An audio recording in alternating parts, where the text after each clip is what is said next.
Hi guys! For today's vlog, ito nga ay super late upload na last July 23, 2023 pa nga ito. Ito nga yung time na pumunta kami ng Boracay para mag-travel.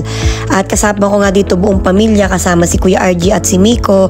Ito nga yung first time namin na magta-travel na magkasama kami tatlong magkakapatid together with Kuya Dascol and family at si Boss Wow. At nandito na nga kami guys sa NAIA Terminal 3 para mag-check-in. Maaga nga kami dumating dito dahil maaga kaming umalis ng Batangas. Nag-arkila nga lang ako ng van kay Konsehal Kelvin Bausas, yan shoutout sa'yo classmate. Parang hindi na namin dalhin yung belus at hindi rin naman kami magkakasya. Sikip kami doon lahat kung yun yung dadalhin namin or baka magdalawang sasakyan kami. So fast forward, nandito na nga tayo sa airport at magche-check-in na nga tayo. Nandito na nga tayo sa loob. Pero yung flight natin is mamaya pang after lunch. Inagahan lang namin yung punta para nga hindi tayo hassle sa biyahe. At dito na lang tayo kakain ng tanghalian or ng breakfast. So ayan, samahan nyo kami guys sa aming first travel ngayong taon ng 2023 dito sa Boracay. Alam nyo ba guys, makwento ko lang sa inyo, isa ito sa bucket list o pangarap namin tatlo ni Kuya RG at ni Miko ang makapag-travel kami ng sama-sama.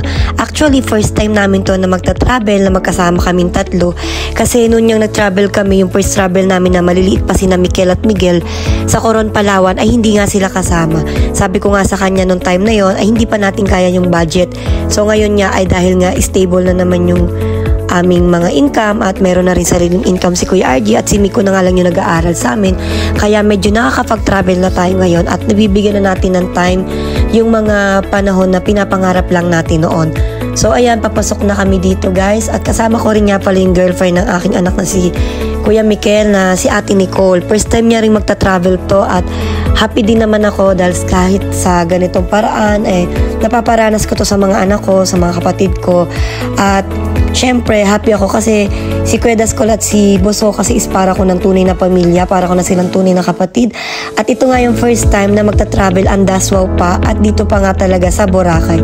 Sana lang more travels sa amin, ng family ko, ng mga totoo kong kaibigan. Anyway guys, at ito na nga, magpa-flight na nga tayo at papasok na nga tayo dito sa airplane. So excited na nga kaming lahat na masilayan natin ang ganda ng Boracay. Actually guys, tag-ulan to, pero ipinush pa rin namin kasi July nga. So maulan, may bagyo pa nga daw. Pinush pa rin namin kasi nga ito lang yung time na makakabanding din namin si Kuya Dascol. Kasi tuwing July lang sila umuwi ng Pinas galing Dubai para lang magbakasyon. So ito na nga yung sinet naming araw or date or month para makabanding namin sila ni Ate Jen at ni Miggy. So let's go guys. So samahan nyo kami sa aming travel dito sa Boracay.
At ito na nga mga karaket, nandito na nga tayo sa Katiklan Airport. Yan, thank you Lord at safe flight tayo.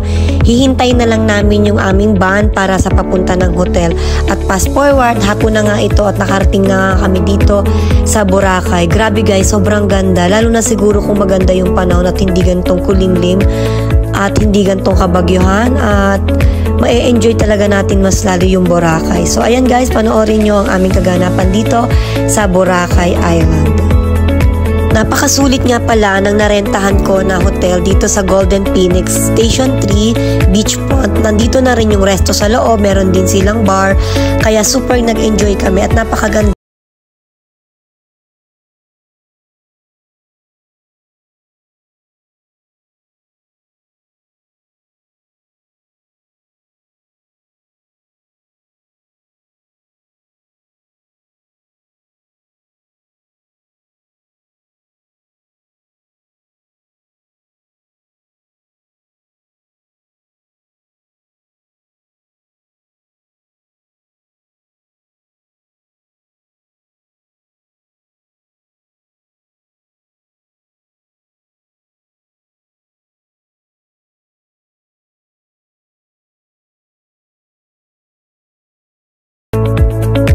At ito na nga guys, yung kaganapan ng day 3 namin. So talagang kabagyuhan na to. So hindi na kami makakapag island hopping. Dapat day 3 namin is island hopping. So nag-enjoy na lang kami dito sa swimming pool. Buti na lang malaki yung swimming pool ng Golden Phoenix. At ito nga, hindi na rin kami kakain sa resto dahil nga nag-close na yung ibang resto sa sobrang lakas ng ulan at hangin. Kaya napagdesisyon na lang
habal-habal pabalik ng terminal.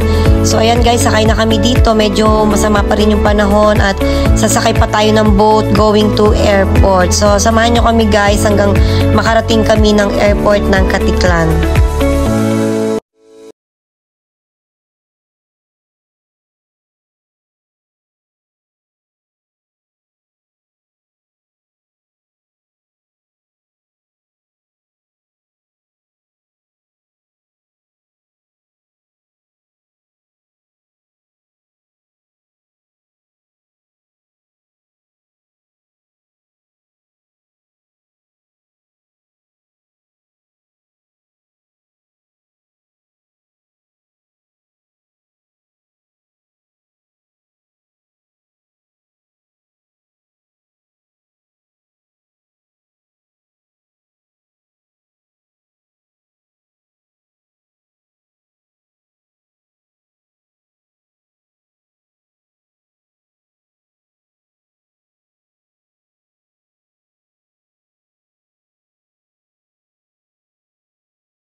na. So ayan, pababa na tayo ng airplane at nandito na kami sa loob ng NAIA.